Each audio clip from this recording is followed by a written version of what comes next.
नमस्कार। कार्यक्रम विशेष संवादमा यहाँलाई हार्दिक स्वागत गर्दछु। म सचिता। विशेष संवादमा आज हामी कृषि क्षेत्रमा रहेर विशेष संवाद गर्नेछौँ, किनभने नेपाल कृषि प्रधान देश हो र सरकारले पनि अब सबै मानिसहरू कृषिमा आश्रित हुनुपर्छ र कृषिलाई चाहिँ एउटा विकास र प्रगतिको बाटोमा लानुपर्छ भनेर सरकारले पटक पटक आह्वान र विभिन्न खालका कार्यक्रमहरू पनि ल्याएको छ। तर नेपालको परिवेशमा कुरा गर्ने हो भने पहिलेका मानिसहरूले जसरी कृषिका कामहरू कार्यहरू गर्नुहुन्थ्यो, तर पछिल्लो समय भने कृषि पेसामा अधिकांश मानिसहरू त्यति धेरै आकर्षित नभएको देखिन्छ। रोजगारको लागि होस् अथवा व्यापार व्यवसाय कुनै पनि काम गर्नको लागि मानिसहरू कृषि पेसा छोडेर विदेश गइरहेको पनि हामीले देखेका छौँ। आफूसँग भएको जग्गा जमिन बाँझो राख्ने अनि विदेश जाने यो त छँदैछ। सँगसँगै पछिल्लो समय कृषिमा केही गर्नुपर्छ, कृषि आधुनिकीकरण, कृषिमा लगानी गर्नुपर्छ भनेर यति बेला कृषिमा आबद्ध विभिन्न सङ्घ संस्थाहरूले आवाजहरू पनि उठाउँदै आएका छन्। अब कृषिको अवस्था के छ त नेपालको वर्तमान अवस्था र सँगसँगै कृषिमा के कस्ता कामहरू भइरहेका छन् र कृषिमा आत्मनिर्भर बन्न के गर्नु पर्ला, के बन्न सकिन्छ? अहिले सबैको एउटा प्रश्न बनेको छ, कृषिमा कसरी आत्मनिर्भर बन्ने, त्यो बन्नको लागि के कुराहरू चाहिन्छ र सरकारको तयारी कस्तो हुनुपर्छ र किसानहरूले पनि के गर्नुपर्छ? आज हामी यो विषयमा रहेर विशेष संवाद गर्नेछौँ र संवादको लागि हामीसँग हुनुहुन्छ एकजना कृषि उद्यमी। उहाँ विगत केही लामो समयदेखि कृषि क्षेत्रमा काम गर्दै आउनु भएको छ। उहाँले उपत्यका मात्र होइन, विभिन्न देशमा, जुन नेपालको विभिन्न ठाउँमा देशैभरि सबै मानिसहरूलाई कृषिमा कसरी उद्यमी बनाउने, कृषिमा कसरी लगाउने र कृषिमा लागेर उहाँहरूलाई कसरी चाहिँ जीविकोपार्जन गर्ने र आय आर्जन गर्ने भनेर उहाँहरूले दिनरात नभनी कामहरू पनि गरिरहनु भएको छ। वास्तवमा अहिले भइरहेको कृषि कार्यहरू के कस्तो छ, कसरी भइरहेको छ, परिवर्तन भए कि भएनन् लगायतका विषयमा रहेर विशेष संवाद गर्नेछौँ। र संवादको लागि हामीसँग हुनुहुन्छ महिला उद्यमी। अघि पनि मैले यहाँलाई भने उहाँ महिला उद्यमी महासङ्घको सदस्य हुनुहुन्छ, त्यसै गरी उद्योग वाणिज्य महासङ्घको स्थानीय आर्थिक विकास समिति सदस्य पनि हुनुहुन्छ र सँगसँगै सार्क च्याम्बर अफ वुमनको उहाँ सदस्य हुनुहुन्छ। विविध क्षेत्रमा आबद्ध हुनुहुन्छ र सँगसँगै कसरी उद्यमी बन्ने उहाँहरूको उद्देश्य भनेकै विभिन्न सङ्घ सङ्गठनमा लागेर देशभरिका महिला होस् पुरुष होस् सबैलाई कृषिमा आबद्ध बनाएर उहाँलाई कसरी उद्यमी बनाउन सकिन्छ भनेर उहाँहरू लागिरहनु भएको छ। यो विषयमा रहेर विशेष संवाद गर्नेछौँ। उहाँ हुनुहुन्छ सुनिता नेमाफोकी। स्वागत छ यहाँलाई। हस्, धन्यवाद। आराम हुनुहुन्छ? आरामै। सरकारले अस्ति भर्खरै बजेट ल्यायो, कस्तो लाग्यो बजेट? केही प्रतिक्रिया छ तपाईँको? बजेट सबैले भने जस्तै निजी क्षेत्रहरूले भनिराखेको जस्तै उत्साहप्रद छ। एकदम हेर्दा सुनिँदा एकदम राम्रो पनि छ। एउटा युवा एउटा उद्यमीको नाताले धेरै आशाहरू पनि छन्, आशाहरू पलाएका छन्। अब एउटा कुरा मात्र के छ भने अलिकति कसरी इम्प्लिमेन्ट गर्ने भन्ने च्यालेन्ज गर्नु छ। बजेटको भोलिपल्ट म आफूले पनि एउटा सामाजिक सञ्जालमा लेखेको थिएँ, बजेट आफैमा धेरै कुरा समेटेका छन्, त्यो समेटेका कुराहरूलाई अब इम्प्लिमेन्ट कसरी गर्ने। म आफू चाहिँ कृषि, स्थानीय आर्थिक विकास र महिलाको क्षेत्रमा चाहिँ त्यो बजेट इम्प्लिमेन्ट गर्न म आफू चाहिँ मेरो तर्फबाट के गर्न सक्छु भनेर लागि र सम्पूर्णलाई त्यसरी नै लाग्नु भनेर अनुरोध पनि गरेँ। त्यसकारण तसर्थ मलाई बजेट एकदम उत्साहपूर्ण नै लागेको छ। हामीलाई केही गर्नको लागि सर्ट टर्मलाई अहिलेको अवस्थामा हामी कसरी चाहिँ यो अवस्थामा यो विषम परिस्थितिबाट गुज्रिरहेछौँ त्यहाँ आशा आउनुपर्ने हो, त्यो आशा चाहिँ दिएको छ जस्तो लाग्छ मलाई। भनेपछि के काया पलट्यो होला जस्तो, विशेष जस्तो होइन, त्यस्तो विशेष कायापलट हुनेवाला केही पनि छैन। त्यसमा 3-4वटा कुराहरू राम्रा कुरा छन्। पहिलो कुरा, तपाईँ एकजना युवा हुनुहुन्छ, केही कुराहरू छ भनेदेखि तपाईँसँग योजना छ भने तपाईँले एउटा फाइनेन्सियल इन्स्टिट्युटको वित्तीय संस्थाको ढोका ढकढकाउने बाटो खुलेको छ।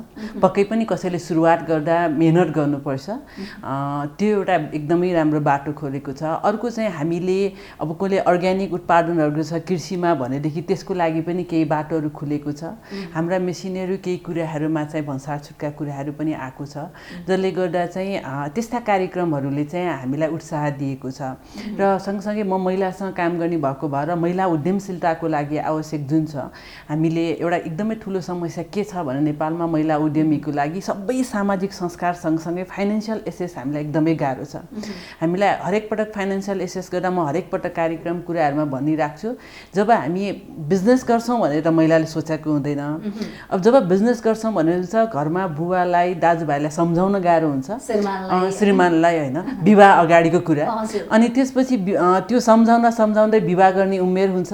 विवाह गरिसकेपछि अनि फेरि बुवाको चाहिँ उहाँको ढिटो चल्दैन, फाइनेन्सियल एसेसको लागि जुन एउटा कोलाटर चाहिन्छ त्यो हुँदैन। श्रीमानको घरमा फेरि श्रीमानको सबै कुराले सम्झाउनु पर्यो। त्यो गर्दा गर्दै महिलाको चाहिँ 50 वर्षको उमेर चाहिँ लागिसकेको हुन्छ ती कनेक्सन कुराहरू बिजनेस बुझाउँदा। अब हामीले एटलिस्ट 15 लाखसम्म महिला उद्यमीलाई, अनि एउटा ब्याचलर गरेको तपाईँले स्नातक सकाउनु भएको छ भने बिजनेस प्रपोजल छ भने चाहिँ त्यसलाई 25 लाखसम्मको कुरा आएको छ। यी कुराहरूले एउटा बाटो खोलेको छ होइन। त्यो बाटो किनभने म आफू पनि किसानलाई चाहिँ सबैलाई एउटा एसेस हुनुपर्छ भनेर 2-4 वर्षदेखि हामीले काम गरिरहेको भएर हामी चाहिँ एक्साइटेड छौँ। यस्तो कि 25 लाख र 15 लाखको कुरा गर्दैछु महिलाको लागि र विद्यार्थीको लागि भनेर, तर यो गत वर्ष पनि आएको थियो नि, कार्यान्वयन भएन भन्ने कुराहरू निस्क्यो नि त। धेरैले पाएनन्, उत्साह जति थियो नि यस वर्ष त्यति नै थियो, त्योभन्दा बढी दोब्बर थियो रे। तर अब यसलाई चाहिँ यसरी लिन्छु, मैले एकदमै सकारात्मक भएर बनाएन, तर 3-4 वर्ष अगाडि महिलालाई 10 लाख 15 लाखसम्मको फर्स्ट टाइम आउँदा चाहिँ धेरैजनाले के गर्नुभयो भनेदेखि हामीसँग केही कमजोरीहरू छ, हामीले के काम गर्ने भन्ने तयार पारेनौँ। हामीसँग बिजनेस प्लान भनेर बैङ्कले रिटर्न खोज्छ नि, इन्भेस्टमेन्ट, त्यो तयार भएन। मैले पहिलो पटक त्यो गरेपछि हाम्रा महिलाहरूलाई दिनुपर्छ भनेर नेपाल बङ्गलादेश बैङ्कसँग एग्रिमेन्टै गरेर अगाडि बढ्यौँ। हामीले 10, 15, 20जना महिलाहरूलाई, 60जना महिलाहरूलाई त्यसरी लोन प्रदान गराउनलाई सहयोग गऱ्यौँ होइन। त्यो भनेको के भनेदेखि बिना चिज चाहिँ सामाजिक सञ्जालमा लेखेर मात्र हुँदैन। तपाईँ गत वर्ष तपाईँले त्यति काम गर्नुभयो। हामीले 2 वर्षमा लगभग अहिलेसम्म भनियो भने 200 भन्दा बढी महिलालाई मेरो अर्गनाइजेसनले चाहिँ लोन दिलाइदिएको छ, त्यो फेसिलिटेट गरिदिएको छ उद्यमीहरूलाई होइन। त्यस्तै हामीले 4 बजेटमा किसान क्रेडिट कार्ड भनेर आयो, मेरो अर्गनाइजेसनले सबभन्दा फर्स्ट किसान क्रेडिट कार्डको कुरा आइसकेपछि त्यसलाई लबी पनि हामीले गरेका थियौँ। त्यो आउनासारसँग मेगा बैङ्कसँग हामीले फर्स्ट टाइम एग्रिमेन्ट गरेर किसान क्रेडिट कार्ड लन्च गऱ्यौँ। त्यो भनेको कोही पनि किसानले कृषि गर्छु भन्यो भने 2 लाख रुपियाँसम्म कार्डमा पैसा पाउँछ हैन। त्यो हुँदा अहिले हामीले 1 वर्षमा 11वटा बैंकले त्यो रेडी भयो। 11वटा बैंकहरु अहिले किसान क्रेडिट कार्ड दिनको लागि रेडी छ, जसको लागि तपाईलाई अरु केही पनि चाहिदैन। तपाईको काम गर्छु भन्ने कुरा वा गरिराखेको मेगा बैंकमा चाहिँ अहिले मेगा बैंक मात्र हैन, मेगा बैंक नेपाल बंगलादेश पनि ग्लोबल हामी यस्ता गरेर हाम्रो 11वटा बैंक अहिले यो प्रोसेसमा छ। 1 वर्ष अगाडि आएको बजेटको इम्प्लिमेन्ट मैले त्यही भएर कुरा के भन्नु लाग्यो भने इम्प्लिमेन्टेसन कसरी गर्ने, हामी घचघच्याउने कसरी, जुन एक्टर अभियन्ता भनिरहेछौँ हामी काम गरिरहेछौँ नि, त्यो चिजलाई पोलिसी ल्याइदिने हो। त्यसलाई पोलिसी टेकेर मेरो अधिकार यो छ भनेर चाहिँ जानु पर्यो र उद्यमीहरूले त्यो कुराको लागि गर्नु पर्यो हैन। म लागि परे, मेरो अर्गनाइजेसन लागि पर्यो। त्यसकारण हामीले धेरैजना महिला उद्यमीहरूलाई यो काम गरायौँ। हाम्रो महिला उद्यमी महासंघबाट जिल्लामा गएर हामीले यो एसएस टु फाइनान्सको कुराहरू कामहरू गऱ्यौँ बैंकहरूसँग मिलेर। धेरै महिला उद्यमीहरूले पाउनु भएको छ, तर समस्या के मात्र भने डकुमेन्ट प्रिपरेसन छ नि, त्यो नभएर मात्र भइराखेको हो। हामी उडाउनलाई उडाउँछौँ तर काम केही भएको छ। त्यही त म्याम, जस्तो कि धेरैजनासँग मैले यहाँ बसेर कुरा गर्दाखेरि उहाँहरूले चाहिँ सरकारले जति पनि कुराहरू घोषणा गरेको छ नि, बजेटमा ल्याउँछ नि, तर कार्यान्वयन पार्नमा चाहिँ अलि चुनौती छ। अब सङ्ख्या छ, हामीले पाउँदैनौँ, पाइरहेको पनि छैन भन्ने गुनासो सुनेको थिएँ। तर यहाँ स्वयंले एउटा अभियन्ता हुनुहुन्छ, यहाँ धेरै राम्रो काम गर्नुभएको रहेछ त। लगानीको क्षेत्रमा धेरैलाई लगानी दिलाइदिनु भएको रहेछ त होइन। सरकारले तोकेको जुन रकम उपलब्ध गराइदिनु भएको रहेछ होइन। कसरी त्यो प्रोसेस कस्तो भयो त्यो बताइदिनुहोस्। धेरै मान्छेलाई अलमल हुनसक्छ होइन। एकदमै धन्यवाद त्यसको लागि। चाहिँ हाम्रो एकदम प्रोसेस चाहिँ गाह्रो सजिलो म भन्दिनँ।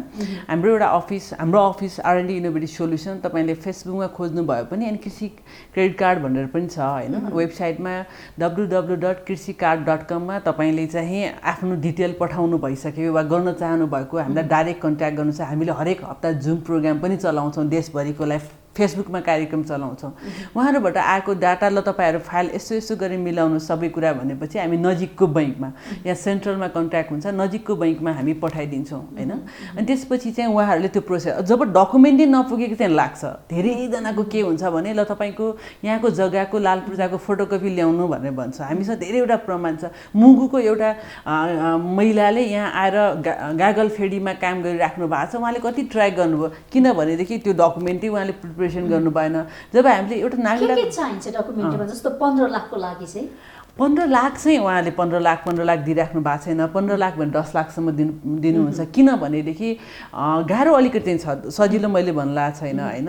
अब जस्तै तपाईँको महिला उद्यमी हामीसँग एसोसिएट भएर गरिराख्नु भएको महिला उद्यमीहरूको लागि हामीले के गरिरहेछौँ भने उहाँलाई सबभन्दा फर्स्ट उहाँले के गर्ने 2 वा 3 पेज 4 पेजको होइन उहाँले बिजनेस प्लान क्लियरली उहाँले लेख्न सक्नुहुन्छ। बैङ्कको मान्छेले हेल्प गर्छ, हाम्रो स्टाफले पनि हेल्प गर्छ। 1 नम्बर हामीले त्यो सोसियली टाइप पनि गरिरहेछौँ। त्यसपछि उहाँले चाहिँ उहाँको परिवारको सहमतिवाला चाहियो अनि उहाँको बिजनेस दर्ता चाहियो। घरेलुमा वडामा जहाँ पनि दर्ता गर्न सक्नुहुन्छ। भ्याट नम्बर चाहियो। त्यसपछि प्यान नम्बर उहाँको भइसकेपछि त्यो कुरा ल म यसरी तिर्छु भन्ने कुराहरू भइसकेपछि स्टकहरू भएपछि त्यसलाई प्रोसेसमा जान्छ।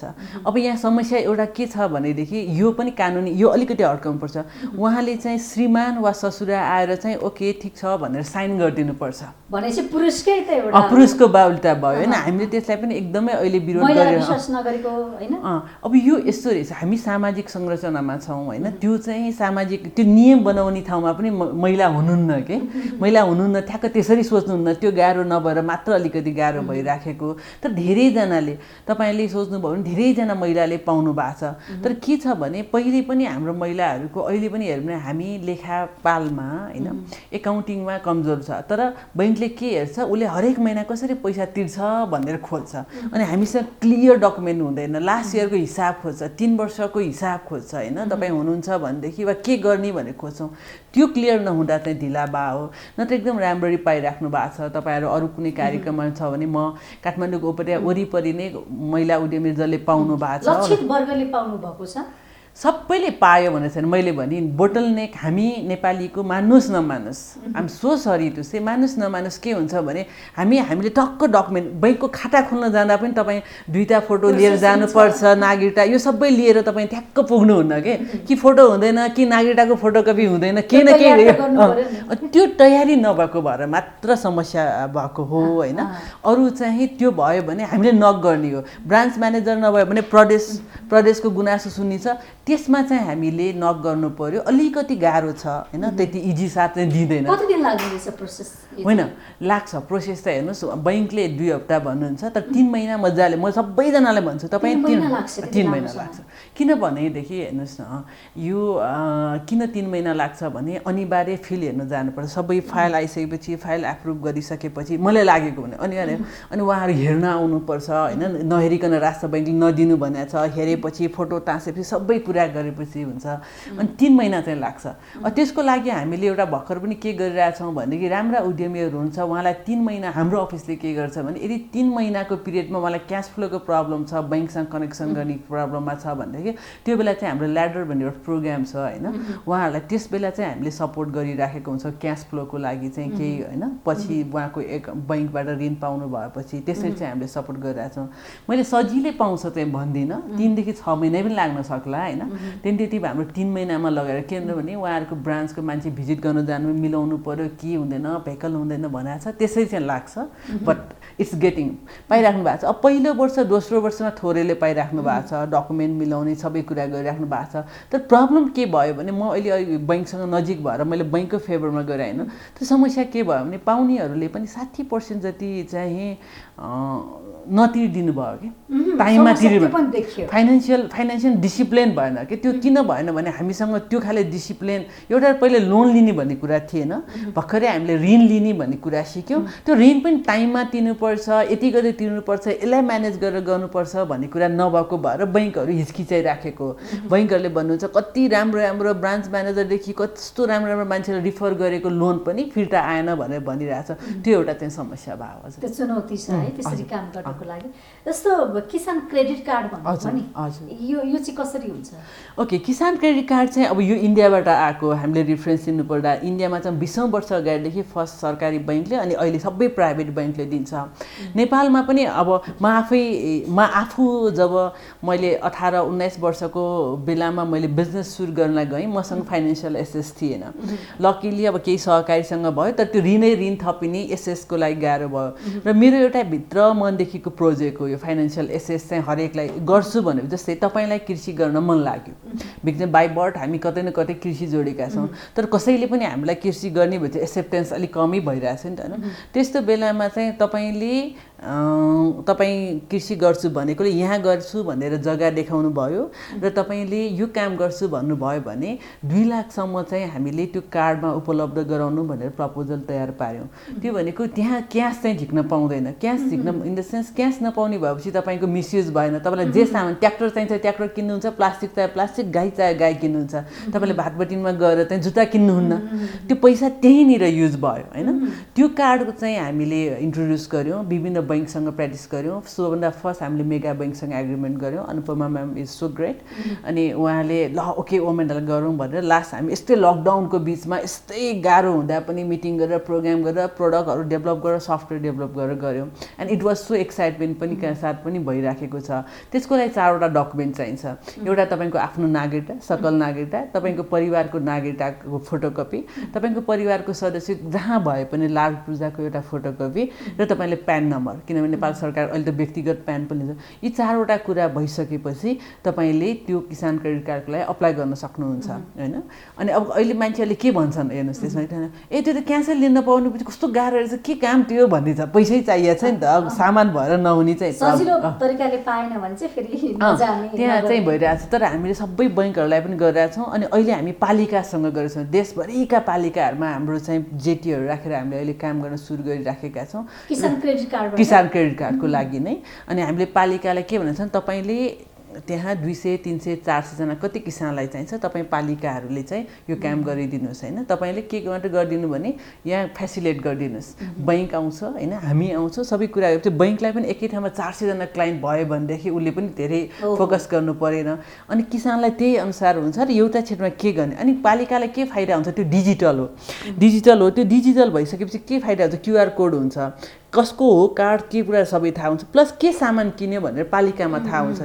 त्यसले के प्लान गर्न सहिलो हुन्छ भने यो एरियामा खोर्सानी निकै छ, पालिकाले हुन्छ अर्को वर्ष मैले केही किसानलाई कार्यक्रम राख्नु पर्यो, म खोर्सानीलाई राख्छु होइन। दाना वा क्याल्सियम धेरै बिक्यो भनेदेखि यहाँ गाईले चाहिँ बच्चा पाइराखेको छ, यस्तो खाले कार्यक्रम ल्याउनु पर्छ भनेर पालिकाले पनि सहिलो हुन्छ। एक्सटेन्सन नेपालको कृषिमा सबभन्दा प्रब्लम हो होइन। एक्सटेन्सन्सहरू थोरै म्यान पावरले धेरै हेर्नुपर्छ, त्यो सर्भिसलाई पनि हेल्प गर्छ। उसले जस्तै अहिले भिडियोको लिङ्क पठाइदियो, मेसेज पठाइदियो, पानी पर्दैछ भनेर ती नम्बरवालालाई पठाइदियो भने भेरी सजिलो हुन्छ। त्यो कार्ड चाहिँ हामीले अहिले एकदमै गरिरहेछौँ। कतिको आएको छ, उपयोगी कतिको भएको छ? होइन, उपयोगी भइरहेछ, किसानहरूले प्रयोग गरिरहेछ। राम्रो कुरा के भने कृषि विकास बैङ्कले पनि आफ्नै छुट्टै कार्ड, छुट्टै गभर्मेन्टको बजेटमा युनिटहरू गरिराखेको छ होइन। हामीले पनि गरिरहेछौँ, पाइराख्नु भएको छ। यो बिचमा कोरोना अलिकति चाहिँ यसमा पनि यो कार्ड पाउनलाई पनि त्यसको फिल्डमा चाहिँ किसानको फिल्डमा एकचोटि ब्याङ्कर पुग्नै पर्छ। त्यो हिँड्न जान गाह्रो भएको भएर अलिकति अहिले यो लकडाउनमा चाहिँ ब्लक भएको छ। तर अलिकति लकडाउन खोल्यो, त्यो सबै कुरा हुँदा एकदमै राम्रो तरिकाले भइराखेको छ। यो एक्सेप्टेन्स पनि भइराखेको छ। तर अब अलिकति जस्तै मकवानपुर गढी गाउँपालिकामा 800 जना किसानको लागि एक लटमै सबै कुरा गरे नेपाल बङ्गलादेश बैङ्कले। हामीले एउटा एकदम राम्रो कार्यक्रम गरेर त्यसलाई लन्च गर्ने भन्ने बनाएको थियौँ। यो लकडाउनले भयो, तर एकदमै राम्रो त्यहाँ एकैचोटि किसानहरूलाई त्यो ग्रुपैले सहकारीलाई समन्वय गरेर गरिरहेछौँ। यो चाहिँ एउटा टुल हुन्छ सबैलाई डिजिटल गराउने, डिजिटल नेपालको फेममा डिजिटल्ली लाने, प्रविधिसँग जोड्ने। तर किसानको हकमा चाहिँ एकदम नर्मल सिम्पल त्यो हाम्रो नेपाली भाषा हामी भन्छौँ ट्यारे फोन, त्यसमा SMS आउने एउटा मात्र फोन भए पनि पुग्छ, तर पनि उसलाई डिजिटल बनाउन सकिन्छ। यो हामी हामीले यस्तो खाले प्रोडक्ट ल्याइराखेका छौँ र बैङ्कहरूले एक्सेप्टेन्स गरिराख्नु भएको छ, पालिकाहरू योसँग जोडिराख्नु भएको छ। पहिले त अब हले जोत्नु पर्ने, खेताले मान्छे खोज्नु, त्यो समस्या त हट्यो, अब त हट्यो। जमाना छ हैन। अब म नेपाल कृषि मेसिनरी व्यवसाय सङ्घको केन्द्रीय सदस्य पनि हुँ हैन, म एज अ वान मात्र महिला सदस्य पनि हो त्यहाँ हैन, एकदमै सङ्घर्ष गरेर त्यो सदस्य पढेन। अब हामीले त्यहाँ एउटा यो सँगसँगै टेक्नोलोजी किन्नको लागि पैसा चाहियो नि त, समस्या त्यहाँ पनि छ क्या। टेक्नोलोजी बिउ किन्नलाई हाम्रो समस्या के छ भनेदेखि किसानसँग ठ्याक्क लगाउने बेला पैसा हुँदैन हैन, मल हुँदैन, होइन मलाई पनि के हुन्छ भने उसले फाइनेन्सियल एसेस भयो भने मैले यसरी नेसनल मिडियामा त बोल्न नहुने थियो होला, तर के हुनसक्छ भने कहिलेकाहीँ पैसा हुँदा चाहिँ उसले राम्रो प्राङ्गारिक मल पनि हान्न सक्नुहुन्छ नि त, किन्नलाई पैसा नभएर अलिक सस्तो सरकारले अनुदान दिएको मल कुरेर बसेको हो नि त। उसले त्यो खाले मल, त्यो त अहिले त मल ट्याब्लेटमै पनि गरेर गर्न सक्ने आछ नि, संसारको सारा टेक्नोलोजी त हाम्रोमा आछ नि, गर्न सक्छौँ। हामी रासायनिक मललाई कुर्नु परेको छ त, रासायनिक मललाई रासायनिक मल वेट गरेर के भने सरकारले त्यसमा अनुदान दिएको छ, सस्तो छ, सजिलो छ छर्नलाई भनेर हो। अब किसानसँग पैसा भयो, कृषि व्यवसायीसँग पैसा भयो, फाइनेन्सियल एसेस घुमाउने पैसा भयो, कार्डबाट चल्छ। अब मैले सामान किनेर जस्तै हामीसँग त बैङ्कले पत्याएर दिएको 1-2 लाखको कार्ड छ नि, हामीलाई आज लुगा किन्न मन लाग्यो वा हामीलाई रेस्टुरेन्ट जान मन लाग्यो भने पैसा नभएर रोक्नु परेको छैन, क्रेडिट कार्ड चलिहाल्छ भनेर हामी गइराखेको हुन्छ भने किसानसँग त्यो फेसिलिटी भयो भने उसले प्रोडक्टिभिटीमा ध्यान दिन्छ क्या। उसले 20,000 पैसा नभएर चाहिँ टाउको दुखाउनु पर्दैन, भरे मलाई एउटा ट्र्याक्टर किन्नु पऱ्यो 40,000, 2 लाख ब्यालेन्स छ, 5 लाख ब्यालेन्स छ भने गन्छ ट्र्याक्टर किन्छ, जोटेर उसले त 1 वर्षमा तिर्ने हो, तिर्छ हैन। त्यो सुविधा त पाएको छ। त्यो सुविधा म चाहिँ एकदमै लागेर त्यो सुविधा दिनलाई लबी गरिरहेको छु। किसान क्रेडिट कार्ड आइसकेपछि कतिको प्रभावित भयो, कतिको प्रभावकारी भयो कार्यक्रम? यो 1 वर्ष मात्र भयो कार्यक्रम आएको हैन। कार्यक्रम आएपछि मैले अघि नै त्यही भएर इम्प्लिमेन्टेसन सुरुमै जोड्ने। अब यो हेर्नुहोस् है, सरकारले कृषि विकास बैङ्कलाई जिम्मा दियो, हुन त अब इन्डियाको प्र्याक्टिसै हेरेको, अनि त्यसपछि होइन अब अरू बैङ्कले पनि प्र्याक्टिस गर्नुपर्छ भनेर बैङ्कलाई कन्भिन्स गर्न गयो। थाहा छ टाइम लाग्छ नि इन्स्टिट्युसनल। अब हामी सबै बैङ्कसँग एग्रिमेन्टको फाइनल फेजमै पुगिरहेको थियौँ होइन। मैले अघि नै भने नेपाल बङ्गलादेश बैङ्कले मकवानपुर गढीमा 800 जनालाई सुरुवातै गर्यो होइन।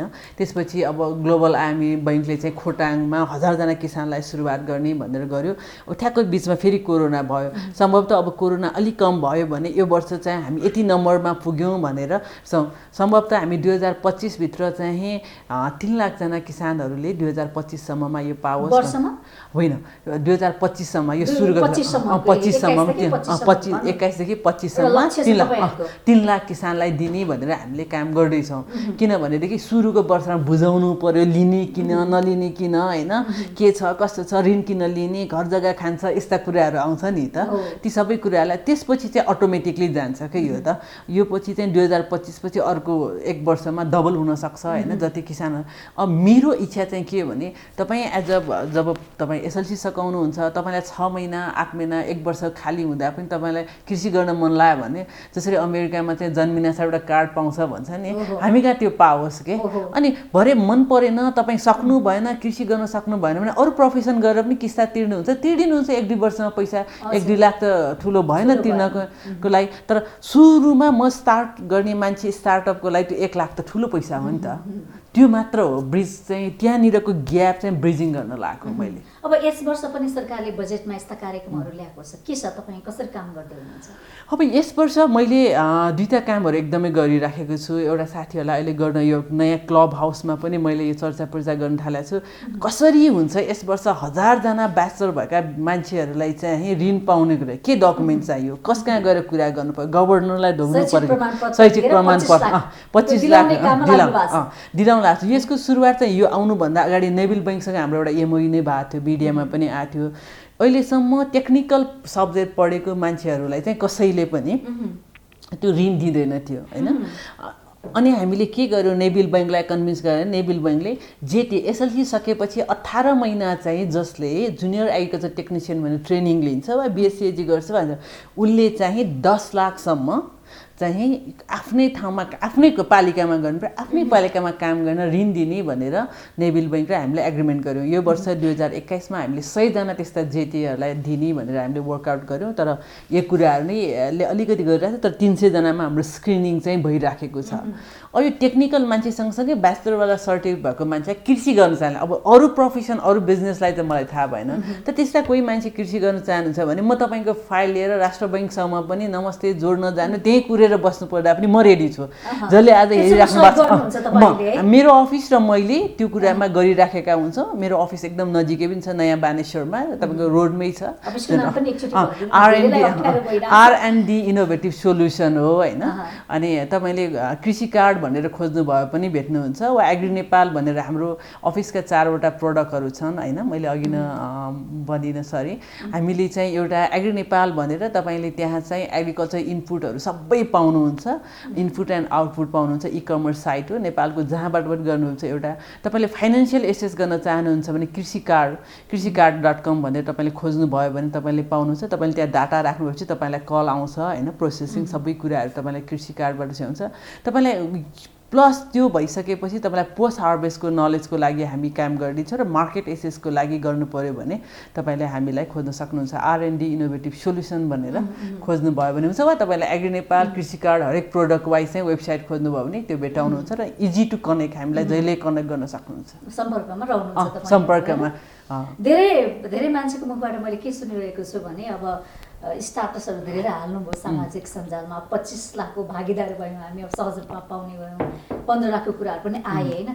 तर फेस टु फेस भेट्दाखेरि उहाँहरूले चाहिँ के भन्नुहुन्छ नि, कहाँ पाउनु, यो कुरा मात्रै यो काम छैन भन्नुहुन्छ नि, त्यसको लागि तपाईँ के भन्नुहुन्छ, उहाँहरूलाई के सल्लाह छ?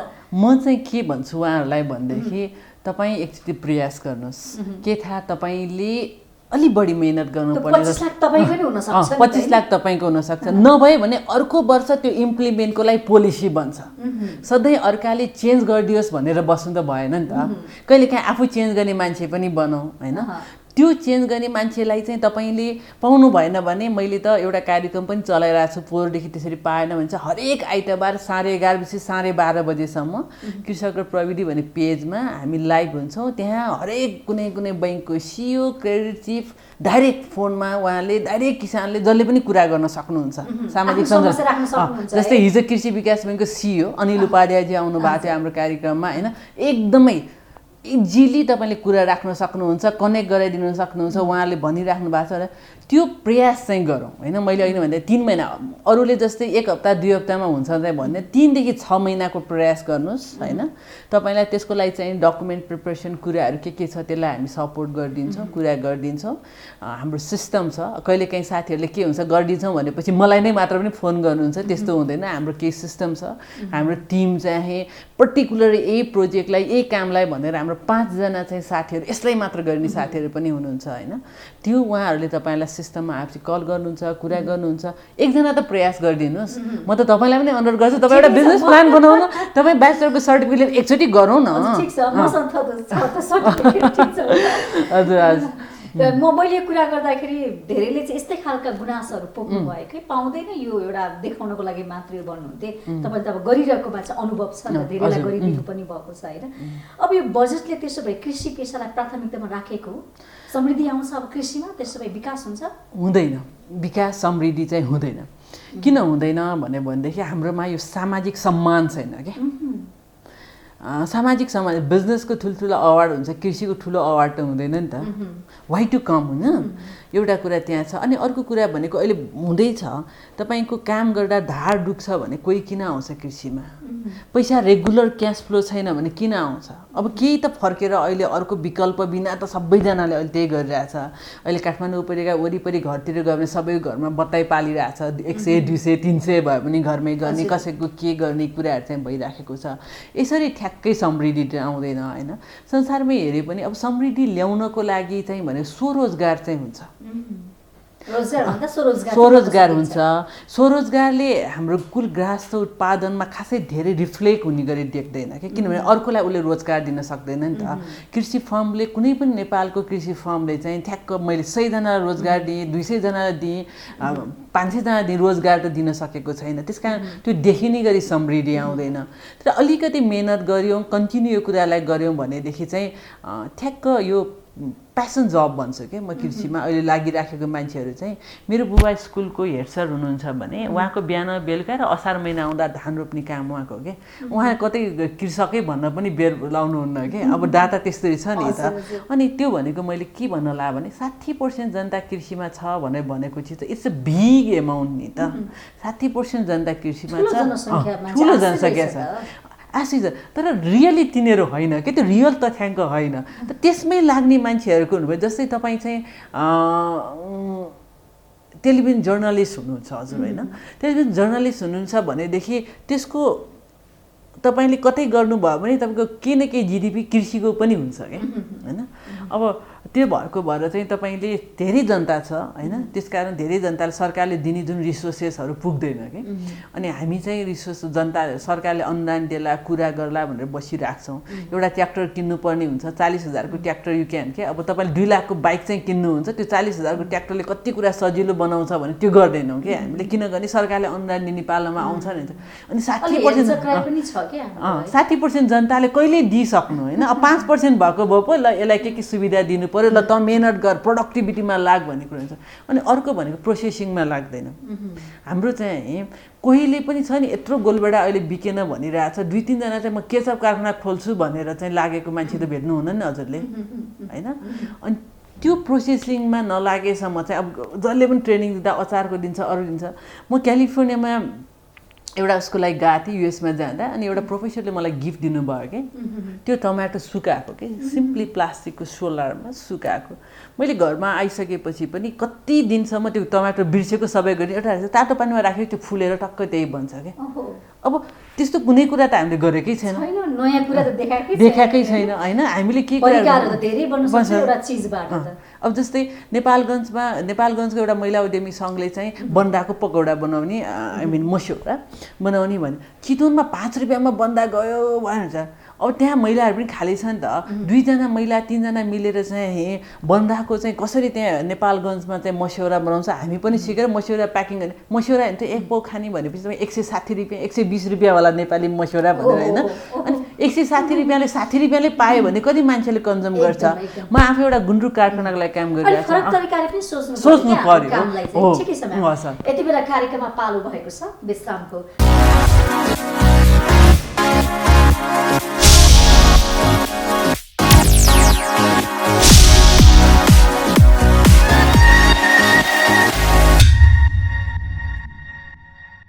विश्रामपछि फेरि स्वागत गर्दछु कार्यक्रम विशेष संवादमा। आज हामी सुनिता म्यामसँग कुराकानी गरिरहेका छौँ। फेरि स्वागत छ यहाँलाई। धन्यवाद। त्यो त किसानको एकरो दिमाग भन्छ नि, हामीले पुर्खाले जे गर्यो तरकारी उमार्यो बेच्ने मात्रै काम के। तर उमारिसके त्यो तरकारीले त हामीलाई पनि खाना हुन्छ, विभिन्न खालका परिकारहरू नयाँ नयाँ कुराहरू त हामी बनाउन सक्छौँ नि। त्यो विधि त्यो तरिकाको बारेमा चाहिँ ज्ञान छैन हो, त्यही भएर समस्या देखियो होइन। अब यस्तो छ, हामीसँग कृषि भनेपछि प्रडक्सन मात्र सोच्ने छ। अब यो कसरी ल्यायो नीतिहरू भन्ने कुरा हुन्छ, अनि कसरी स्ट्रक्चर डेभलप हुन्छ। हाम्रो कृषि ज्ञान केन्द्र पहिले जिल्ला कृषि कार्यालय थियो, जिल्ला पशु कार्यालय थियो होइन। तर खाद्य प्रविधि गुण नियन्त्रण यो भनेर चाहिँ एकदम थोरै ठाउँमा मात्र थियो क्या। अब हाम्रो उद्योगले घरेलु उद्योगहरू भन्यो, अनि त्यसपछि त्यो घरेलु उद्योगले तालिम दिने पनि सर्टेन कुराहरू मात्र भयो। अब ठ्याक्क त्योसँग त्यो भनेको इन्डस्ट्रीसँग नजोडेको। इन्डस्ट्रीसँग जब चाहिँ कसैले गर्न खोज्यो र मेटेरियल हुँदैन भनिन्छ, पुग्ने गरी हुँदैन र मेटेरियल। त्यो इन्डस्ट्रीसँग सानोभन्दा सानो उद्योगसँग नजोडेको भएको भएर चाहिँ यो समस्या आएको कृषिमा। जस्तो तपाईँहरू जस्तो अब कृषिमा केही गर्नुपर्छ, केही विकास गरौँ, केही प्रगति गरौँ, फरक तरिकाले गरौँ भने तपाईँहरू त लागिरहनु भएको छ नि त। सबैलाई चाहिँ कृषि उद्यमी बनाउनु पर्छ भन्ने तपाईँहरूको उद्देश्य नै त्यही हुन्छ। कतिलाई बनाउनु भयो अहिले तपाईँहरूले 10 वर्षको यात्रामा? 10 वर्षको यात्रामा ठ्याक्कै नम्बर गरेर हामीले इम्प्लिमेन्ट गरेर सबै कुराहरू गर्नुपर्दा चाहिँ छोड्ने आउने जाने गरेर चाहिँ हरेक वर्ष हामी 1000 जनाभन्दा बढीलाई चाहिँ हामी उद्यमी बनाउँछौँ।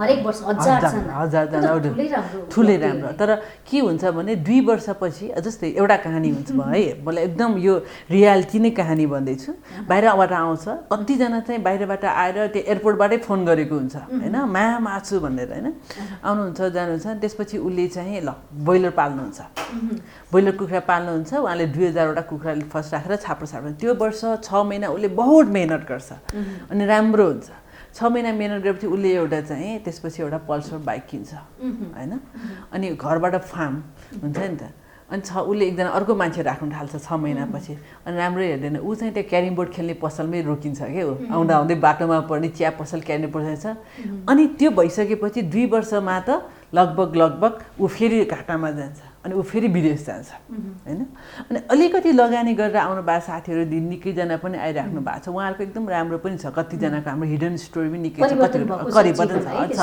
परिवर्तन भएका कति छन् म एउटा 2-3 जना महिला उद्यमीहरूको चाहिँ सिम्पली भन्न चाहन्छु एउटा बहिनीले सिम्पली होइन केही नराख्नु ल गरौँ न भनेर भन्यो हामी नेपाल बङ्गलादेश बैङ्ककै उसमा मैले सहकार्य गरेर चाहिँ उहाँलाई 10 लाखसम्मको हाम्रो आफ्नो कर्पोरेट ग्यारेन्टी जस्तै गरेर सुरुमा हामीले कर्पोरेट ग्यारेन्टी दियौँ उहाँले गर्नुभयो उहाँले काम सुरु गर्नुभयो त्यसपछि यताउता जान गाह्रो भयो भने एउटा स्कुटर किन्नुभयो उहाँ त्यही चिज उत्पादन गरेर स्कुटर चलाएर त्यो प्रडक्ट लिएर फार्मर्स मार्केट हाम्रो यो विभिन्न काठमाडौँमा विभिन्न फार्मर्स मार्केट स्याटरडे लाग्छ त्यहाँ फार्मर्स मार्केटमा सामान बेच्न आउनुहुन्छ र महिनाको 1-2 लाखको सामान बेच्नुहुन्छ द्याट्स द परिवर्तन नि उसलाई मोबिलिटी फेसिलिटी भयो उसले कुरा गर्न सक्ने भयो द्याट इज द परिवर्तन होइन त्यो देखेको छौँ धेरैवटा त्यस्ता परिवर्तनहरू आएको छ तर के भयो भनेदेखि त्यो परिवर्तनहरू चाहिँ ठ्याक्क देखिने गरेर धेरैजना हुँदैन होइन निरन्तरता पनि नदिने भयो 1-2 वर्षमा परिवर्तन गर्ने भयो पेसा परिवर्तन पनि त्यो पनि हो किनभने मैले अघि नै भने नि आयो गयो त्यो हाम्रो घरमै भएको चिज भयो पेसा परिवर्तन गर्नुको कारण अर्को मुख्य कारण के हो भने तपाईँले तपाईँको साथीले केही कुराहरू गरिरहेछ भने उसलाई तपाईँले ठ्याक्कै सम्मानको हिस्साले हेर्दैन म कतिजना सामाजिक सम्मान किसानको छोरो र डाक्टरको सम्म कति फरक हुन्छ हेर्नुस् त म आफूलाई पनि कतिजनाले सोध्छ सुरुमा म चाहिँ जब म बाहिर पढेर आएको आइसकेपछि सबै कुराहरू कृषिमा वाइ युआर इन कृषि होइन मैले जब 2011-12मा लबी गऱ्यो कुराहरू गर्न थाल्यो अब भोलि पिएचडीको लागि प्रिपरेसनको लागि होला भनेर भन्यो कुराहरू यो गर्ने त्यो गर्ने पछि बोल्ने सबै कुराहरू छ कति दिनको लागि होला के होला कहाँबाट अनुदान लिनलाई भने होइन यो ट्र्याक यो भनेपछि मलाई लाग्छ मेरो आमा बुवालाई पनि लागिरहेको होला के चाहिँ हामीले छोडेको काम गर्दैछ भन्ने कुराहरू भयो होला मेरो दुःख पेसा त्यो सबै कुरा हुन्छ अब मैले मेरो बच्चा पाउने बेलामा यो एकदम नेचुरली माइन्ड चाहिन्छ भनेर 20 रोपनीको एउटा फार्ममा बसेर काम गरेँ सबै कुरा गरेँ तिमीलाई के भएको यो चिज होइन मैले होइन यो एउटा मुभमेन्ट हो होइन लाइफलाई लाइफ एसेस हो तपाईँहरूले रेस्पेक्ट गर्नुपर्छ त्यो कुरालाई गर्नुपर्छ होइन अब त्यो कुराहरू चाहिँ हाम्रो समाजमा अलिक कम भएर मात्र यो भइराखेको तर गर्ने चिजहरूले गरिराख्नु भएको छ तर त्यसलाई सिरियसली नलिनेहरू चाहिँ फेल भइराख्नु भएको छ त्यसले चाहिँ समृद्धि आउँदैन कि मैले अघि नै भन्नला चाहिँ त्यहाँनिर चाहिँ समृद्धि आउँछ भनेपछि हामी जस्तै कामदारले चाहिँ अलिक के काम गर्ने हो भन्ने एउटा प्लान बनाउनु पर्यो योजनाहरू चाहिँ श्रेष्ठ लाग्यो भने सफल भइन्छ त्यहाँ सफल भइन्छ तर के हुनु पर्यो नट ओन्ली प्रोडक्सन के तपाईँ मैले 2 दिन 3 दिन अगाडि एकजनाले मलाई 2000वटा हाँस छ के गर्ने म्याडम म त डुबी मरेँ भनेर हाम्रो किसान क्रेडिट कार्ड पाउने एकजना किसानले फोन गर्नुभयो अनि मैले सिम्पली भने तपाईँसँग बाइक छ छ म्याम तपाईँ अहिले कसैले माग्नुभयो भने पुर्याउनुहुन्छ भनेर पनि मैले के भने ओके तपाईँको 2वटा हाँस कसैले लिन्छ होइन 2 केजी 2 केजी 2टा हाँस म घरमा पुर्याइदिन्छु काटेर प्रिपेयर गरिदिनु 2000वटा हाँस चाहिँ खानलाई 1000जना मान्छे खोजे पुग्यो कि अहिले फेसबुक छ ल हाँस यस्तो छ भनेर तपाईँले एउटा भिडियो खिचिहाल्नु भने घरमा कल गरेर मान्छेहरू छ तर तपाईँ त्यो गर्नु हो अथवा कमर्सियल फार्मरको फेरि केस छुट्टै छ त्यो चाहिँ लाइफस्टाइल गर्नुभयो कमर्सियल फार्मरको चाहिँ जस्तै अहिले समस्या भइराख्नु भएको छ जस्तै हाई भ्यालु गर्नेहरू जस्तै क्याप्सिकमहरूको भेराइटी कलर गर्ने होटल रेस्टुरेन्टसँग गर्नेहरू उहाँहरूको चाहिँ अहिले समस्या भइराखेको छ यस्तो अवस्थामा अब त्यो बेलामा गर्नेहरूले एकजना म्याडम हुनुहुन्छ बैङ्कर पनि प्लस उहाँले धनगढी साइडमा एकदमै कलरफुल त्यो भातबटिनमा जतिवटा कलरफुल क्याप्सिकम देख्नुहुन्छ उहाँ म्याडमले प्रोडक्सन गर्नुहुन्थ्यो त्यो मतलब के हो भने पढेका मान्छेहरू कृषिमा आउनु पर्यो पढेका मान्छेसँग आइडिया हुन्छ, कुरा हुन्छ, उसले टेक्नोलोजी नीतिसँग खेल्न सक्छ उसले। नीति पनि बढ्छ, टेक्नोलोजी पनि चाहियो। टेक्नोलोजीमा हेर्नुहोस् न, तपाईँले फेसबुकमा लाइभ गरेर मेरो यस्तो छ भनेर भन्नुभयो भने मान्छे खोज्दै त्यहाँसम्म किन्न जान्छ होइन। कति छ नि त, कतिवटा फार्ममा मान्छे अब म खन्छु गोरु जस्तै कृषिमा लागिसकेपछि म अब सबै कुरा बिर्सिन्छु भन्नुभयो भने चाहिँ भएन क्या। त्यो भयो भने कृषिले मात्र सीमित रहनु भएन, त्यसलाई कसरी बजारीकरण गर्ने, कसरी सम्पर्कमा रहने, सहकारी गर्ने भन्ने कुरा त एउटा मान्छेमा चेतना त हुनु पर्यो। त्यो एउटा व्यवसाय, कृषिलाई व्यवसायको रूपमा लिनु पर्यो। कृषि केवल चाहिँ जीवन व्यवसायको रूपमा लिनुभयो भने कतै न कतै केही न केही गरेर तपाईँलाई एड अन गर्नुहुन्छ। भएको छ नेपालको कृषि व्यवसायीकरण केहीजनाले गरिराख्नु भएको छ। अब यो मैले अर्को एउटा इक्जाम्पल दिन्छु। 2016 तिर चाहिँ म एउटा एस्टेटर प्रोग्राममा मेरो कम्पनीलाई इन्भेस्टमेन्ट उठाउन भनेर युरोपमा पुगेँ। अनि मलाई हाम्रो तिलोटोमा भएको बुटवलमा भएको हाम्रो शशि पौडेलजीको गाई फार्म सबभन्दा ठुलो लाग्थ्यो। सबैले हेर्दा 350-400 वटा गाई छ, सबसे ठुलो व्यावसायिक फार्म भनेर। अनि युरोपमा गएपछि होइन त्यो 300-400 चाहिँ एउटा मात्र किसानलाई सबसे सानोवाला फर्मसँग चाहिँ 400 वटा गाई हुँदो रहेछ कि। त्यसलाई कति कमर्सियल भएको छैन भन्ने कुरा भोल्युम कि तपाईँले जति धेरै भोल्युम बिग भोल्युममा गर्नुभयो अपरेसन कस्ट त्यति कम हुन्छ नि त। हाम्रो भोल्युममा गर्ने चलन छैन, भएको छैन होइन। त्यसकारण चाहिँ अलिकति गाह्रो हो होइन। तर मैले अघि स्वरोजगारमा त निकैजना स्वरोजगार भएर नामदाम कमाउनु भएको कुरा गर्नुभएको साथीहरू चाहिँ धेरैजना हुनुहुन्छ, गरिराख्नु भएको। रोजगार चाहिँ त्यति रोजगार क्रिएट सकेको छैन नेपालमा। त्यो समस्या अझै पनि छ। त्यो समस्या अझै पनि छ र धेरै समय हुन्छ। कृषिले रोजगार दिन सक्छ, कृषि पेशाले, कृषि क्षेत्रले होइन। अहिले पनि दुईजना गरेर 4 लाख भन्दा 5 लाख भन्दा मान्छे देखिने गरेर सामाजिक सुरक्षा कोषमै जाने गरेर रोजगार भएको छन् होला होइन, छ। तर अब अलिकति कर्पोरेट हाउसहरू आएपछि अनि पोलिसीहरू पनि आउनु पर्यो होइन। बिग फार्म हुनु पर्यो नि त, बिग एरियामा बिग भोल्युममा गर्नु पर्यो। त्यो भोल्युम गर्ने त हामीसँग ठाउँ कुरा छैन, किनभने हाम्रो जग्गा टुक्रा छ, खण्डीकृत छ। जस्तै मेरो छोरीलाई त सम्पत्ति दिने चलन त्यति छैन नेपालमा, तर जतिवटा छोरा छ त्यतिवटा जग्गा त टुक्रा हुँदै गइराखेको छ नि त, बाँडेर दिन्छ। स्पेसली अझ मेरो म जन्मेको भक्तपुरमा हाम्रो त त्यही छ, जति छ त्यसको टुक्रा, जहाँ छ त्यही टुक्रा। अनि त्यसले त न मेकानाइजेसन गर्न मिल्यो, न केही कुरा लाउन मिल्यो, न अब हामी अर्ग्यानिक खेती प्रोत्साहन गर्ने भन्दैछौँ। अर्ग्यानिकलाई पुरा गाउँै खाली गर्नुपर्ने हुन्छ, अब त्यहाँ एउटा टुक्रामा अर्ग्यानिक गर्ने भनेर हुँदैन। त्यस कारण ती कुराहरूले गर्दा, जग्गाको खण्डीकरणको गर्दा हाम्रो कृषि जग्गा यो, कृषि गर्ने ठाउँ यो भनेर सरकारले नछुट्याइदिएसम्म चाहिँ त्यो ठाउँ हुँदैन। पकेट भनेर अहिले भर्खर आइरहेछ, तर पकेटमा पनि के भइरहेछ अहिले सामाजिक रूपमा ल हामी यो एरियामा गर्ने भनेर मात्र आछ। तर त्यो स्वामित्व नै लिएर अब 10 वर्ष म जग्गा फिर्ता दिन्न है भन्ने कुराहरू चाहिँ आइसकेको छैन। त्यो नभएसम्म इन्भेस्टमेन्ट चाहिँ गाह्रो छ। जस्तो कृषिमा चाहिँ खास उत्पादन हुन सक्ने सम्भावना चाहिँ के देख्नुहुन्छ नेपालमा? तपाईँ त देशैभरि हेरिरहनु भएको छ। अब यो एकदम सिम्पल छ, मलाई चाहिँ लागेको गर्यो भनेदेखि हाम्रो पहाडहरूमा एकदमै सजिलो हो। हामीले हाम्रो यो पहाडी एरियामा सबैमा फ्रुट गर्ने हो। हेर्नुहोस् जीवन गाह्रो छ कि त्यहाँ सबै कुराहरू गरेर नगर्नुहोस्, फलफुल लगाउने, अरू कुरा गर्ने, जाने टिप्ने, के बिग्छ होइन, के कुरा हुन्छ त्यसलाई एकदम प्रोडक्टिभिटी हाई हुने गरेर के गर्ने त्यसमा रिसर्च गर्नु पर्यो होइन। राम्रो नर्सरीहरू बनाउनु पर्यो। अहिले यसपालि पनि छ, त्योबाट मैले भने हरेकमा चाहिँ कतिवटा जिल्लामा, हिमाली जिल्लाहरूमा हरेक ठाउँमा नर्सरी बनाउँछ। अहिले त राम्रो बिरुवा पनि पाइँदैन नि त, त्यो गरेर त्यतातिर त्यस्तो गर्यो। अनि अरू फुड ग्रेन ब्याङ्क जति हुने कुरा चाहिँ यो प्रदेश 2तिरको चिज चाहिँ गर्नु पर्यो होइन। अनि यो मेन सिटीको वरिपरि जति चाहिँ हामीले कमर्सियल भेजिटेबल फार्मिङ, अहिले तपाईँले हाइवे नेपालको कृषिलाई हेर्नु भने हाइवेसँग जोडेका कृषि व्यवसायहरू प्रायः सबैजना चाहिँ राम्रै यो वर्ष दुब्ला अर्को वर्ष कमाउने नै भइराख्नु भएको छ। त्यस्तो केही ऊ छैन होइन। मान्छेले भन्नुहुन्न होला, अरू गर्नुहुन्न, तर केही न केही चिजमा चाहिँ गरिराख्नु भएको छ। त्यसरी चाहिँ एरिया वाइज यो ब्लकमा यो गर्ने, अनि त्यसपछि सबैलाई गराउने। अब मैले किन जग्गा खण्डीकृत छ, मैले यो 4-5 वर्ष 6 वर्ष अगाडि नै प्रत्येक सभासदहरूलाई जस्तै भेटेर भनेको थिएँ कि तपाईँले हरेक तपाईँको क्षेत्रमा वा पालिकाले पनि अहिले भनिरहेको छ हरेक घरमा चाहिँ 10 वटा बिरुवा रोप्नुपर्छ। ल सुन्तला गर्ने भने 10 वटा रोप्नुहोस् न होइन। 1000 वटा घर छ भने 1 लाख वटा बिरुवा भयो। 1 लाख वटाबाट 2 ट्रक सामान त पुग्ने गरी आयो।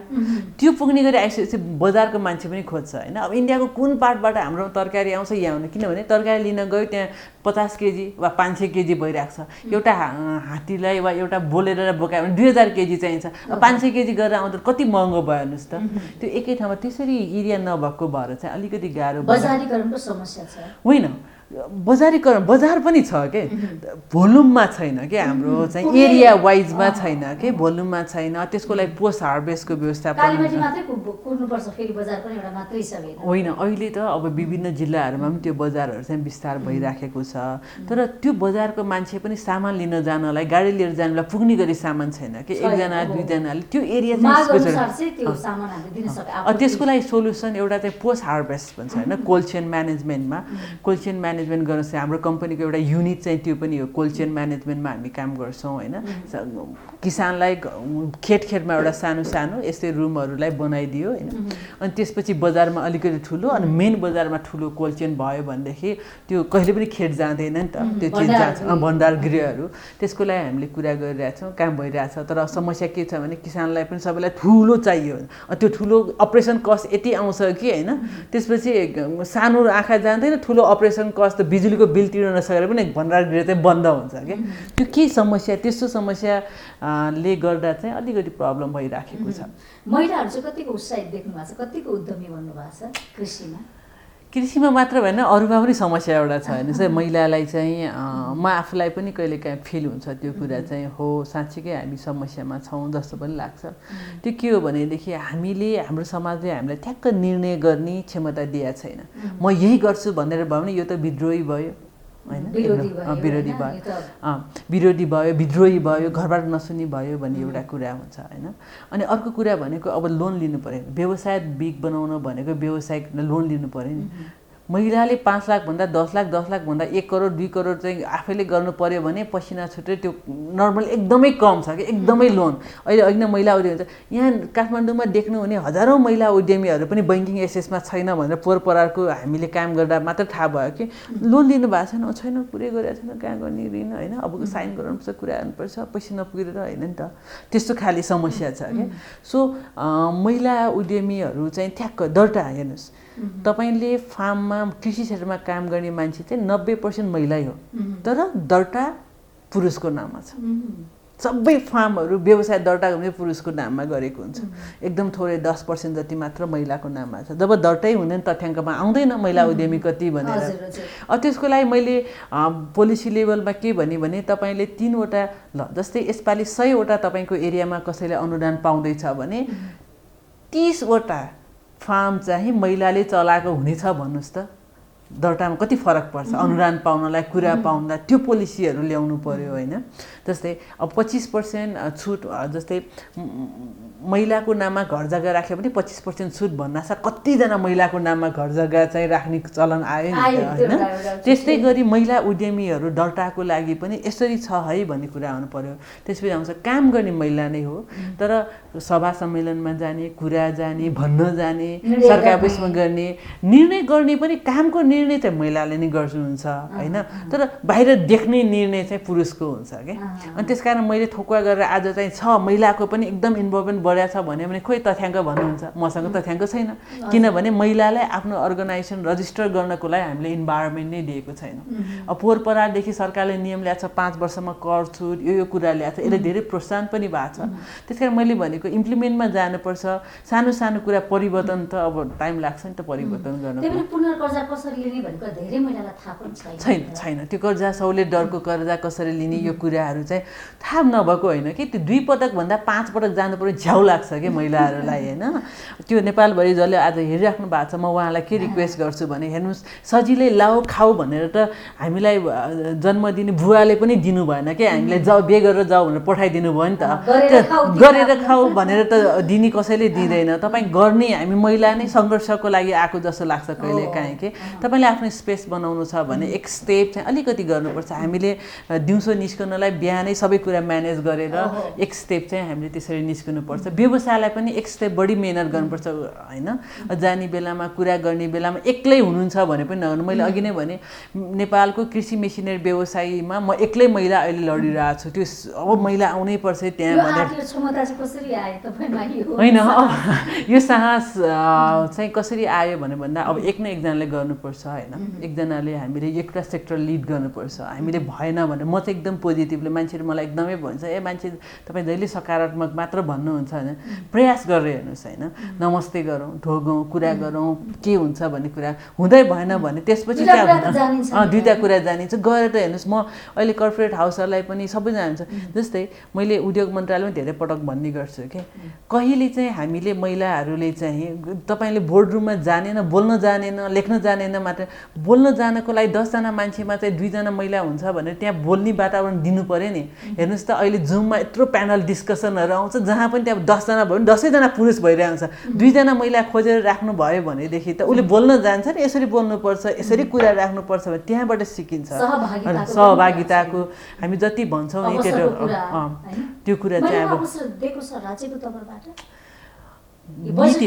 नीतिगत रूपमा लेखिदिएको छ तर जब कार्यक्रम गर्छ उहाँहरूले त्यो खोजी नीति मैले हिजो अस्ति मात्र एउटा पहिलो हाम्रो स्वास्थ्य सचिव महिलाजीको उहाँको एउटा म बायोग्राफी पढिरहेको थिएँ उहाँले पनि भन्नुहुन्थ्यो उहाँ जब फर्स्ट टाइम सचिव एउटा त महिला चाहियो नि भनेर चाहिँ ल्याएको हिसाबले व्यवहार गर्नुभयो भने तर त्यो हाम्रो यो जनआन्दोलनपछि यो पछि चाहिँ समस्याहरू छ तर हामी भन्दैनौँ कि हाम्रो म कतिवटा हाम्रो कृषिको कार्यक्रम सबै ठाउँमा स्टेजमा अरू ठाउँमा एकजना महिला हुनु भएन भने म त अध्यक्षज्यूलाई नै फोन गरेर भनिदिन्छु कि त्यहीको कार्यक्रममा यहाँ तपाईँहरूले त एकजना राखिदिनुहोस् न तपाईँ बाहेक अर्को देख्दै देख्ने तपाईँ बस्नुहुन्न भनेर त्यसरी पनि हान्नुहुन्छ तर हामीले ल्याउन खोज्ने हो ल्याउने हो तर हामी महिला भन्दा पनि महिला पुरुषसँग मिलेर कम्पिट गरेर जाने कम्पिटिसन त कम्पिटिसनै गर्ने हो तर एकचोटि अपर्च्युनिटी देखाइदियो भन्ने मात्र हो अन्त्यमा के भन्न चाहनुहुन्छ अन्त्यमा सबभन्दा फर्स्ट चाहिँ कृषिमा छ भन्ने कुरा छ सम्भावना छ तर एउटा के छ भने कृषिलाई कल्चर एग्रिकल्चर भन्छ हाम्रो संस्कृतिको रूपमा लिइरहेछौँ संस्कृतिको रूपमा लिएर गल्त गर्नुभएको छ त्यो कृषि व्यवसाय हो त्यो कृषि विज्ञान हो पढ्नुहोस् बुझ्नुहोस् फाइनेन्सियल कति रिटर्न आउँछ के हुन्छ यसको मार्केट के हुन्छ के गर्न सकिन्छ भन्ने कुराहरू लाग्नुहोस् कृषिलाई व्यवसायको रूपमा लिनु भएपछि तपाईँ सफल हुनुहुनेछ एक अनि अर्को कुरा चाहिँ म सम्पूर्ण महिला उद्यमी युवा होइन स्पेसली युवाहरूलाई चाहिँ म के भन्न चाहन्छु भने एकचोटि त त्यो दर्ता गर्ने ठाउँमा गएर भन्नुहोस् एकचोटि बैंकमा गएर तपाईँले पहल गर्नुहोस् जानुहोस् न ब्रान्च म्यानेजरसँग कुरा गर्नु हुँदा एक दिन कुरेर बस त्यो कुरा कति पेन हुँदो रहेछ भने त्यहाँबाट थाहा हुन्छ त्यसपछि परिवर्तनको लागि हुन्छ र तपाईँले यो राज्यबाट दिने सुविधाहरू चाहिँ खोसेर लिनुपर्छ हामीले त्यो इन्भाइरोमेन्ट मेहनत नै गर्नुपर्छ अहिले एकदमै युवा पुस्तामा एउटा समस्या के छ भनेदेखि इजी मनी नेपालमा निकै भइसकेको छ तपाईँले 20-25 हजारको लागि 25 लाखको लागि यो गर्दा हुने चिजको लागि किन गर्ने इजिली जाउँ न भन्ने कुरा छ अब थाहा छैन मलाई मैले पनि जीवन भोग्दैछु इजिली मात्र आउँछ आउँदैन त थाहा छैन तर मेहनत गरेको चिज चाहिँ अर्ग्यानिकली ग्रोथ गरेको चिज चाहिँ के हुन्छ भने एक स्टेपबाट माथिबाट झर्दा पनि एकैचोटि भुइँमा चाहिँ पुग्दैन होइन एकचोटि भुइँमा तल्लामा झर्दै आउँछ तपाईँले कसैले चिज चाहिँ इजिली गर्न खोज्नु भएको चिज तपाईँको जीवन चाहिँ एकैचोटि जेरोमा पनि पुग्न सक्छ होइन त्यसकारण मेहनत गर्ने बानी गर्छौँ सुसूचित हुने संसारमा चाहिँ आफूले राइट टु इन्फर्मेसन भन्छु म कम्युनिकेसन इन्फर्मेसनको विद्यार्थी हुँ मेरो विषय राइट टु इन्फर्मेसनलाई अगाडि बढाउनुहोस् तपाईँ जानकारी लिनुहोस् एकचोटि गर्नुहोस् चुप लाएर बस्नुभन्दा त्यो ठाउँसम्म जानुहोस् अनि त्यसपछि लेख्नुहोस् त्यसपछि भन्नुहोस् तपाईँसँग अहिले यति इजी एसेस छ मिडियाहरू यदि एसेस छ तपाईँलाई एउटा लाइभ गरिदिनु भयो कुरा गरिदिनु भयो तपाईँले पुरै परिवर्तन गर्न सक्नुहुन्छ त्यसकारण अहिलेको युगमा पनि हामीले यो कारण भएन यो चिज भएन भनेर बस्नुभयो भने त्यो तपाईँकै गल्ती हुनेछ मेरै गल्ती हुनेछ हाम्रो पुस्तालाई अगाडि बढाउँ हस् कृषिमा चाहिँ कसरी अगाडि बढाउने भन्ने कृषिमा चाहिँ एकदमै सिम्पल कुरा तपाईँले सामान उत्पादन मात्र होइन बेच्ने मात्र होइन त्यो चिजको चाहियो भने लङ टाइमसम्म प्रिजर्भेसन गर्ने पनि त्यसलाई भ्यालु चेन होइन सिधा तपाईँले कुनै चिज एउटा जोक कहिले काहीँ फेसबुकमा आएर आउँछ हेर्नुहोस् न कुखुरा सिँगै बेच्यो भनेदेखि 70 रुपियाँ किलो वा 100 रुपियाँ किलो हुन्छ कुखुरा काटेर बेच्यो भने 240 रुपियाँ हुन्छ कुखुरालाई रोस्ट बनाएर बेच्यो भने 600 रुपियाँ हुन्छ होइन त्यसलाई केएफसी जस्तो गरी बनायो भने 1800 रुपियाँ पर केजी हुन्छ सो तपाईँ उद्यमी व्यवसायी भइसकेपछि त्यो 1800 रुपियाँ पाउनको लागि काम गर्नु पर्यो र नाफा कमाउनु गलत होइन हाम्रो कहिलेकाहीँ एकदमै प्रब्लम के छ भने नाफा भयो नाफामुखी नाफा कमाउनु तपाईँको धर्म हो व्यवसाय गर्नुपर्छ लगानी गरेपछि नाफा कमाउनु धर्म हो तपाईँले नाफा कमाउनुहुन्छ भनेपछि बैंकले पनि पत्याउँछ समाजले पनि पत्याउँछ सबै कुराहरू हुन्छ त्यो चाहिँ चेन्ज गरौँ कृषिमा त्यसरी नै भ्यालु चेन गरेर कसरी चाहिँ त्यो 100 को प्रडक्टलाई 1800 बनाउने भन्ने चाहिँ दिमाग लगाउँ, निरन्तर पढौँ। अरू व्यवसायहरू पढ्नुहुन्छ, तपाईँहरू पढ्नुहुन्न, मलाई एकदम दुःख लाग्छ। कृषि उद्यमीहरू पनि पढौँ, जानकारी लिउँ, सबै कुराहरू गरौँ। त्यो गरिसकेपछि तपाईँहरू अवश्य त्यो ट्र्याकमा गएपछि सक्सेस हुन्छ। सक्सेस भएन, कहीँ अप्ठ्यारो पऱ्यो, केही भयो भने कुनै पनि बेलामा हामीलाई सम्पर्क गर्नुहोस्, हामी तपाईँको बारे लड्नको लागि तयार छौँ।